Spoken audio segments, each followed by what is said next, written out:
Hey guys, so I know I've been slacking on this stuff, but I'm back working on the 66 right now.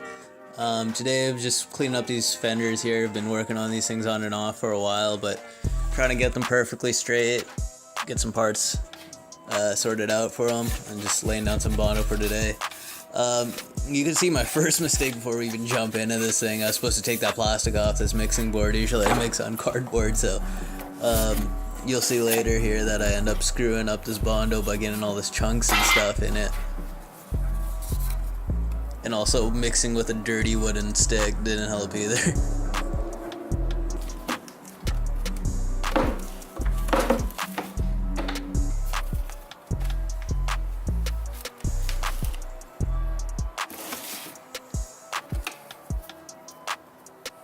As you see, you gotta need your hardener here, so you mix the solids with the liquids, but as you can see, the liquids started to come out for the solids. Again, this is February in Canada, so it's pretty cold out here. It ended up warming up a little bit later today, so there's the solids going in, so I'm just gonna mix everything together, that and all that liquid I sprayed there too. Ignore that shit that fell on the bumper there, that's just gonna stay there. I think it's still there to this day, to be honest. Yeah, if you guys want to know how to re-chrome your bumper or just repolish it, I got a video on that that's actually doing pretty well, so check that one out. It's just through my channel there. Self-plug. So with the Bondo all mixed up here, we'll go to the panel here. I circled every little dent here. I already got a few layers there, but as you can see, I got still some low spots here. I was feathering out. I'm just doing some really thin layers. It'd be nice actually if I did a fill layer first by laying it on thick first and then laying it out thin, but I ended up putting like 3 thin layers I think over everything, but it got the job done, so, and it saved me some sanding paper, so whatever works for you works for you.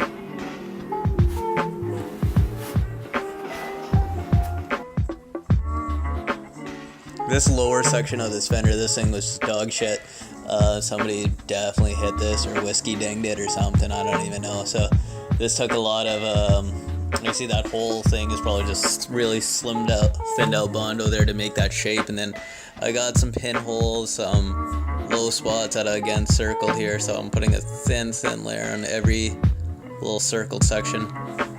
The driver's side fender that I did was fine. This passenger side fender was a Junkyard replacement fender, so that kind of proves all these dings and stuff. As you see, this is a driver's side fender. This one was alright.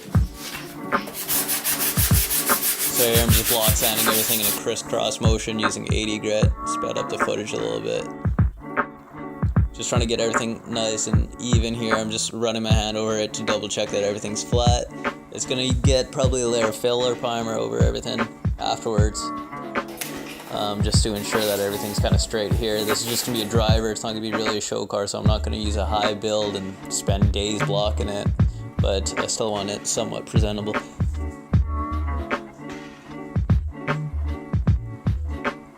So check out my new Bondo mixture, got a good old,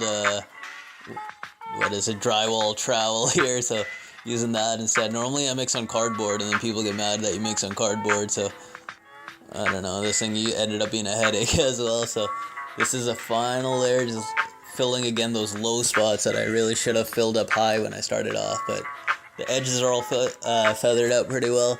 Just gonna fill in the low spots that are usually in the center. You can see on these ones, they're the dark pink sections.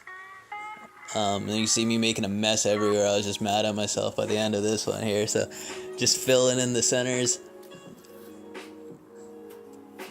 And you can see how cringe it is watching like the Bondo fall off of the bottom of this drywall trowel, but yeah, this is getting closer to the end of the day, so I was hoping just to get these all done, put everything away, and get my and this me cleaning it up. I was about to say get my high-tech work stance, aka the patio furniture, out of here.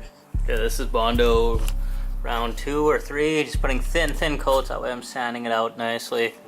Got some of the spots there, I might use glazing putty next time, but as you can see,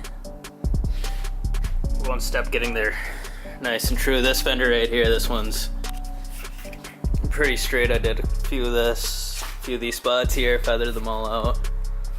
Super thin layers. The filler primer should take care of anything else that I miss. I might do the vertical section here a little bit later, but so far we're about one coat on this one and about 2, maybe 3 really thin layers of Bondo.